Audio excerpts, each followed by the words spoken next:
This is fucked. This is fucked up. This is fucked up. But I don't get to finish my explanation. That's probably a good thing too. Laughing cheerfully, Belle takes hold of my hand. I oblige. My body feels strangely light. Like, what? Come on, Dad, let's go. I want to go shopping. You promised you'd pick me out some new clothes, remember? Yes, of course. What is he doing? What are you doing? I allow myself to be dragged away by the playful devil that is Belle. Not before I lay down a crisp £10 note on the table, of course. Well, I guess that's a fair tip, thanks, I suppose. You fucking what the fuck? I might have committed a grave social fox paw and kissed my daughter in the middle of an ice cream parlor, complete with tongues. Wait, what did you say? Complete with tongues, but I'm not a thief. Oh, that makes it just fine, doesn't it? Okay, alright, fair enough. What the fuck? Oh my god! Oh my god. Even I have standards. Oh, fuck off, mate. At this point, you should get run over. I'm sorry. That was the greatest fuck you. Maybe to you, but not to me. I must have looked like a... I don't even want to know what I looked like. Damn, why the hell did you do that? Because it was fun. Fuck you! You're trying to ruin my reputation for fun? Don't be like that, Robin. Belle giggles, brushing a few stray tears from the corner of her eyes with her fingertips. You teach music at a primary school. It's not like you have much of a reputation. Wow, thanks. Well, you might be right there, but still, I'd like to retain what little scraps of dignity I have. But did you see the looks on their faces? It was amazing. I thought the girl behind the counter was gonna faint. You fucking stupid bitch! Deriving this much amusement from the suffering of others is a sign of sadism. Well, people from certain cultures do call beings like me demons. Yeah, I'm sure you are. Maybe they went far off the mark. Come on, it was all harmless fun. Harmless fun? For you, maybe?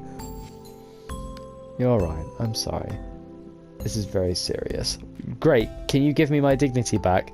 Belle nods soberly, her arms folded, trying to force an expression of contrite guilt. Her eyes are upturned, much like a Virgin Mary seeking guidance from God.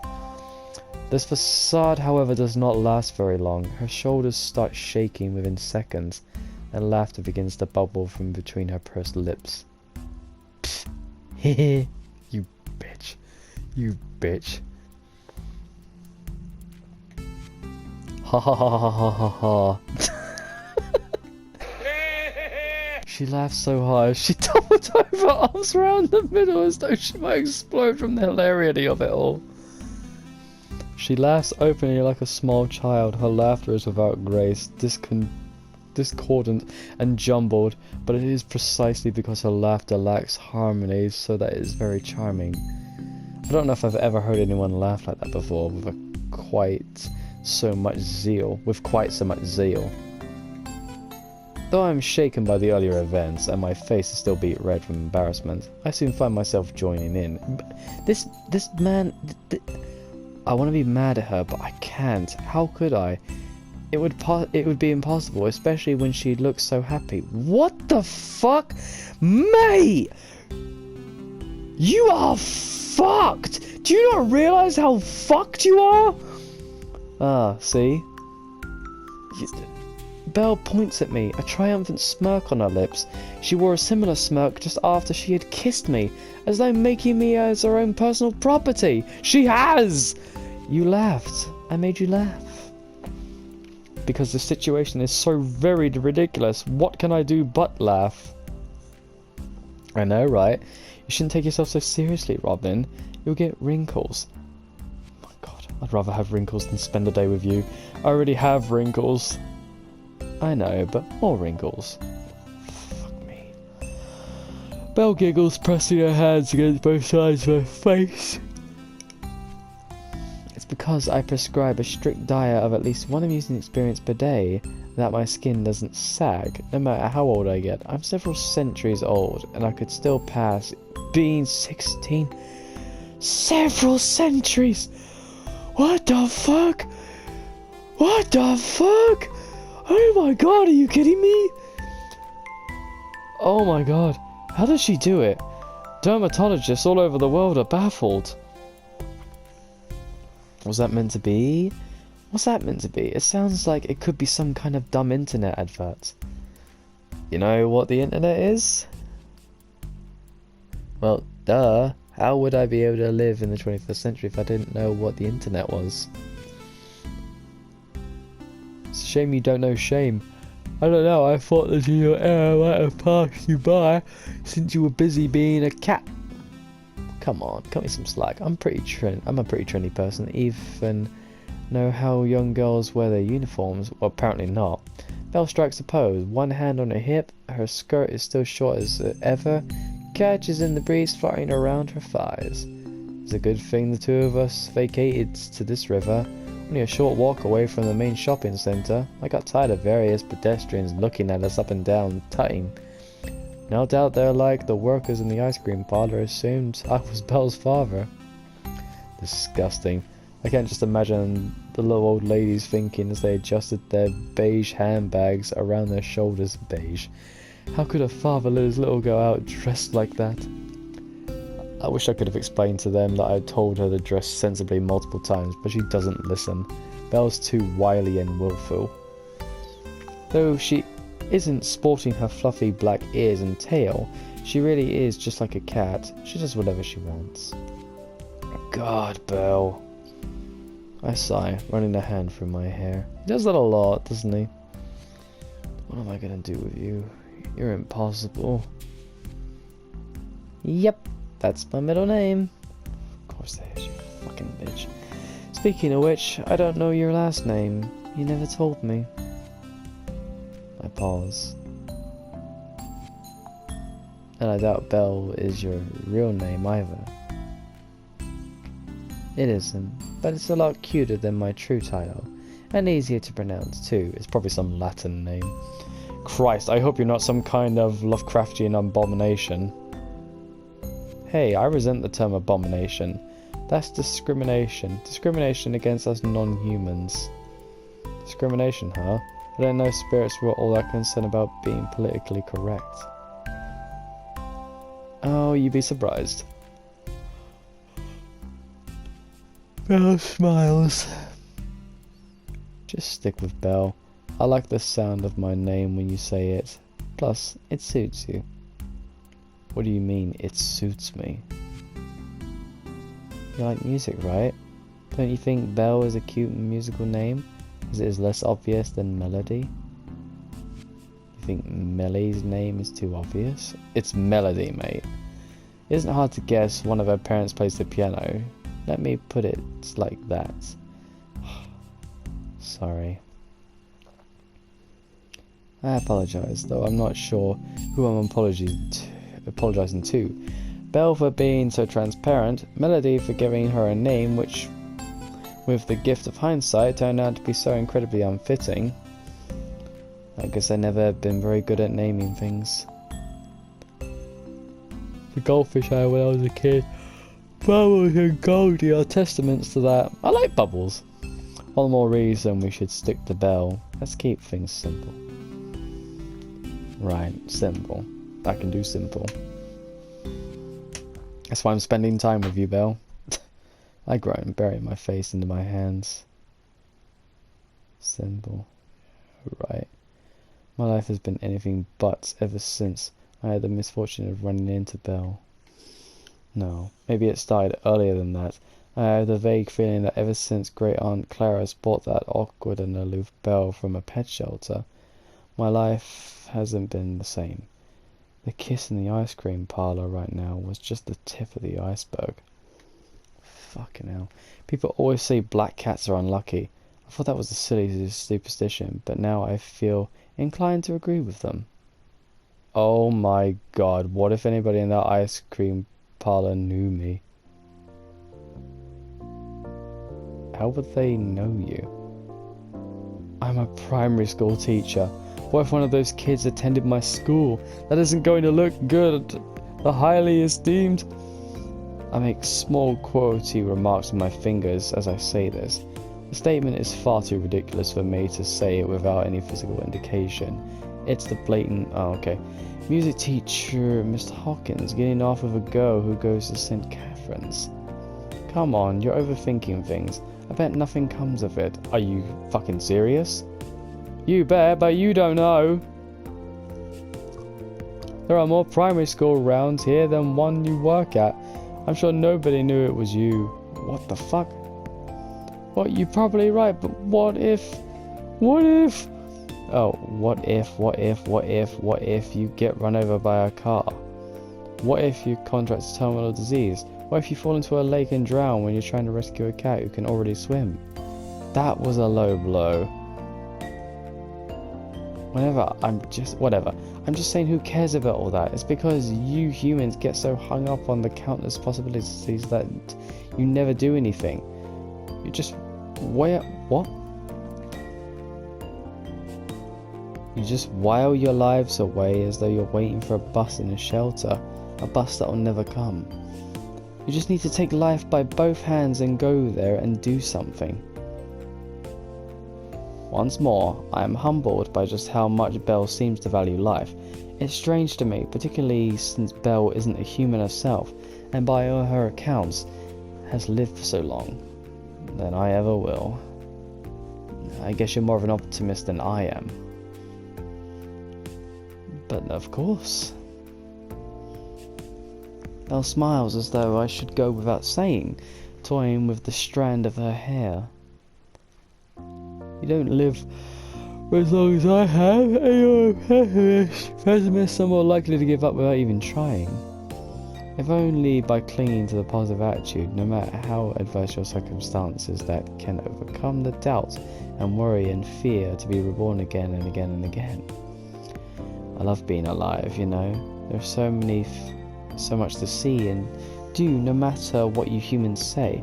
I don't think I'll ever tire of living as long as there are people like you in this world. I stare. Belle stands by the river, still clad in her silly school uniform. However, under the blue light sky, she looks strangely celestial, almost like an elegant figure in the painting, a relic from bygone years now lost to the annals of time. When she talks like this, without her typical childish inflections and light-hearted teasing, she sounds as old as she says, wiser too, far smarter than me. The water will slowly... What? Dark blue. Oil on a canvas. I really do love you, Robin. I didn't just kiss you for the cheap thrill, or for some perverse entertainment. No, that certainly was part of it. I did it because I wanted you to know how I feel. I've loved you for so long, ever since you tried to save me. I didn't have a voice back then, so I couldn't tell you how I felt. But I thought it every single day for the last 30 years. It's what kept me from going insane. You belong to me now. I don't want anybody else to have you. I'm a very possessive person, and I don't like sharing. Belle takes a step forward, crushing the scrubby undergrowth beneath the soles of her black shoes. She cups my face with her hands and peers into my eyes. What are you doing?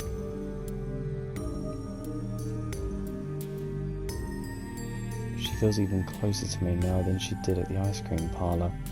Maybe it's because we're all alone.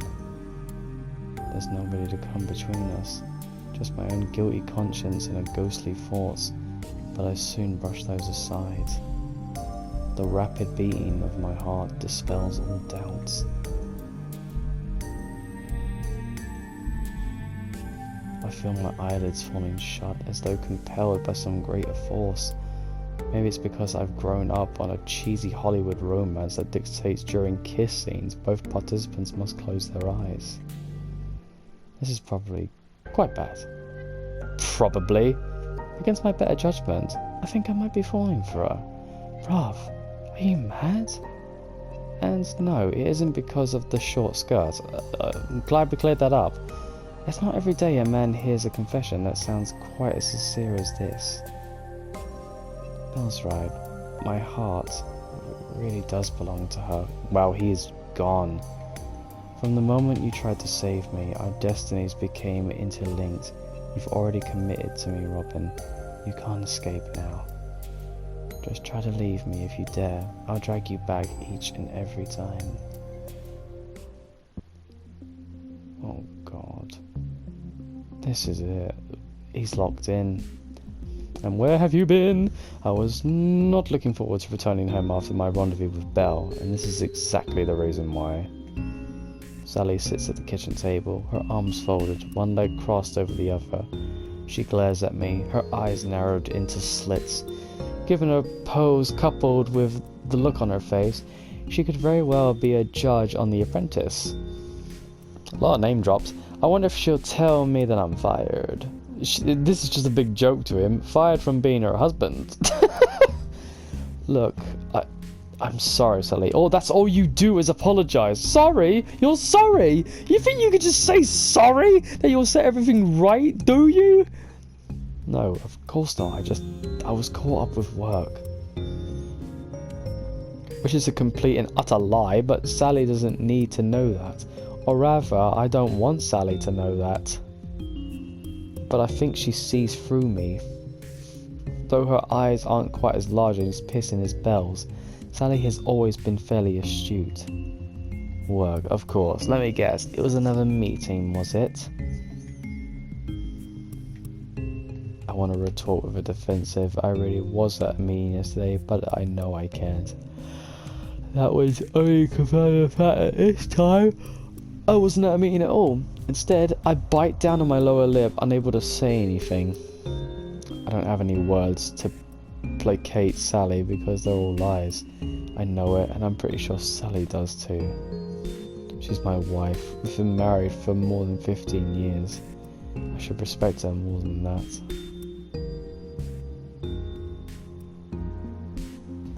Oh, I don't like lying. I never have done, ever since I was a kid. But I can't help myself.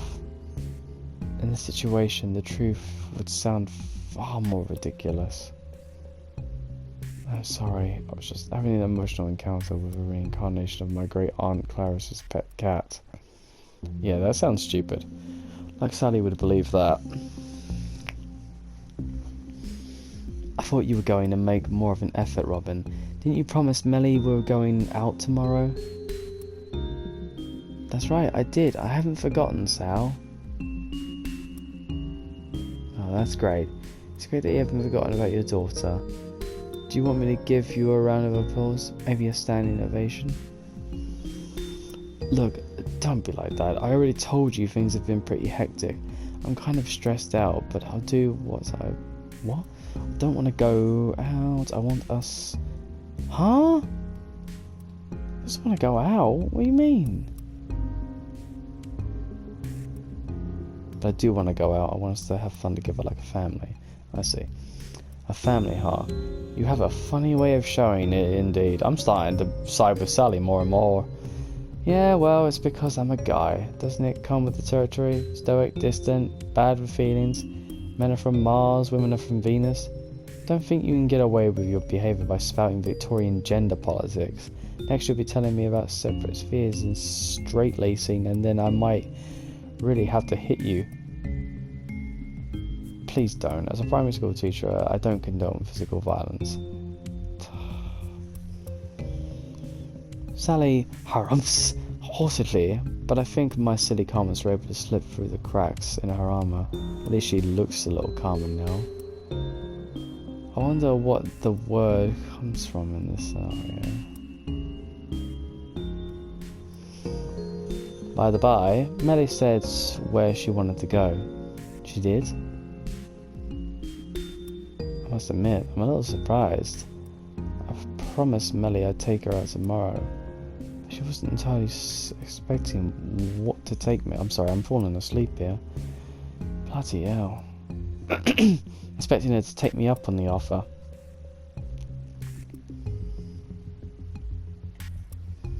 Maybe she has more faith in me than that. Yes, she did. You'd have known that yourself, Robin, if you'd have been back in time for dinner. I'm sorry, guilty as charged. What was the dinner, by the way? Pork chops. I left yours in the microwave. It'll be cold by now, but I could hardly do anything about that. It's alright. I never asked you to become a Time Lord. I can't just warm it up. I can just warm it up, no problem. Sally's lips quirk again at my comment, though she tries to keep her... Ugh, fuck, I'm falling asleep. Inadvertent smile under control. I hate it when you do that, Robin. Do what? Tell jokes like that. It makes it infuriatingly difficult to stay angry with you, even when I know I should. Then don't be angry. Please, let's not. Not when we're going out tomorrow. Sally inhales heavily and shakes her head. Alright, fine. For somebody who can be such a bungler with words, I can be surprisingly smooth at times. So where did Millie want to go? Where do you think? What are Millie's fondest memories? Not a holiday to Whitby.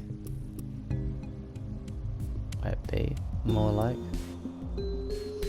We used to go there a lot during the summer holidays, Sally and Melly and I, but Mother Nature was against us and it always rained. I didn't think we got to go sunbathing once.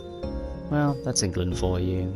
I don't think Whitby would be Whitby if it went under a constant cloud of rain. No wonder that annual goth festival takes place up there. I can't think of a better place for dark, gloomy people than dark, gloomy Whitby. Wow. For some reason, Melly always loved going to Whitby. She liked examining the ruined chapel, meandering through the cobblestone streets, and rifling through all the tacky little gift shops.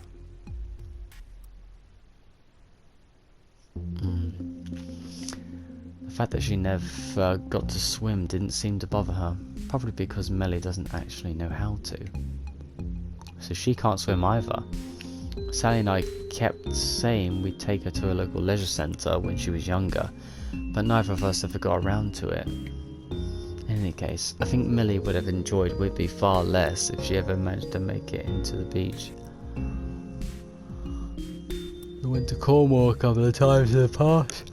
I may never appreciated the warm beaches or bright blue waves nearly as much as she did being bundled up in a pink anorak pelted thingamabob. What a country girl. I guess she's pretty dark and gloomy herself. That's right, Ellie loves Whitby. It's one of her favourite places. Well, that's a humble enough wish. Whitby isn't too far away. Only an hour or so, give or take. Right, if our sweetheart wants to get wet in Whitby, she can get wet in Whitby. I have no qualms about it. We might want to think about packing an umbrella or two, though. Never hurts to be prepared.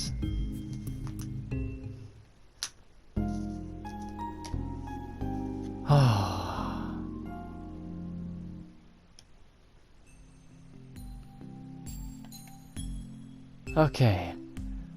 I think I'm going to leave that here today, lads and ladies. I basically have been recording for 5 hours straight. I am very, very tired. I've been fighting to stay awake, so there's a problem with this game. I don't know how to save this. Like, I've been pressing all the buttons, I don't know why, but thankfully there's a fast forward button, so excuse me. I've entered the main menu a couple of times and I've had to fast forward back to it. But I should know where to go back to. Once I see Sally, I know where I am, so I could just fast forward back to there. So, I hope you're enjoying this, lads and ladies. It's definitely a more I wouldn't say it's dark, but it's definitely got that creep factor to it. This girl is definitely going to be the vein of our existence. She will be the vein of our existence, and I'm really interested to see how this all plays out, how everything comes together in one way, shape or form. So, with that, ladies and ladies, I hope you're enjoying this. I thank you ever so much for watching, and yeah, I will see you in the next episodes. Take care, my friends.